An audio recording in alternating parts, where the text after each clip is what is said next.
আসসালামু আলাইকুম, welcome back to my channel. তো আজকে নিয়ে এলাম একটা গ্রামীণ রান্না নিয়ে। এটা হচ্ছে আমার দাদু বাড়ির রান্না, তো যাকে বলা হয় তরতরা রেসিপি। তো রেসিপির প্রথমে নিয়ে এলাম শাক কেটে। তো ছোট ছোট সাইজের করে শাকটা কেটে নিয়েছিলাম। এটা হচ্ছে শুটকি, বাঁশপাতা শুটকি নিয়েছি, আর সাথে ছিল ছোট চিংড়ি আর রসুন কুচি। তো আপনারা যে কোনো শুটকি ব্যবহার করতে পারেন। তো এই রেসিপির মধ্যে খুবই কম পরিমাণে তেল ব্যবহার করতে হয়। তো অল্প তেল দিয়ে দিয়েছি, তেলটা গরম হয়ে গেলে মধ্যে শুটকি, মাছ আর রসুন কুচি দিয়ে দিয়েছি।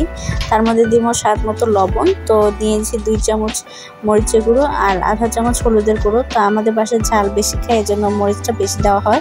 তো আপনারা যতটুকু চান ঝাল স্বাদ মতো অনুযায়ী দিতে পারবেন। একটু পানি দিয়ে দিয়েছি। তো এত সুন্দর একটা স্মেল আসছিল এটা কষানোর সময়।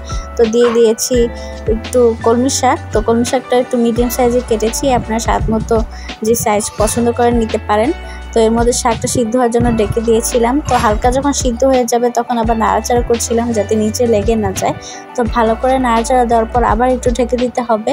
তো শাকটা সিদ্ধ হয়ে গেলে তার মধ্যেই দিতে হবে ধনেপাতা, কাঁচামরিচ।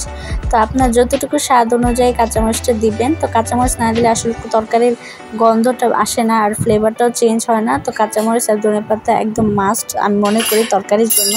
তো দিয়ে দেওয়ার পর এই যে তৈরি হয়ে গেছে তরতরা রেসিপি।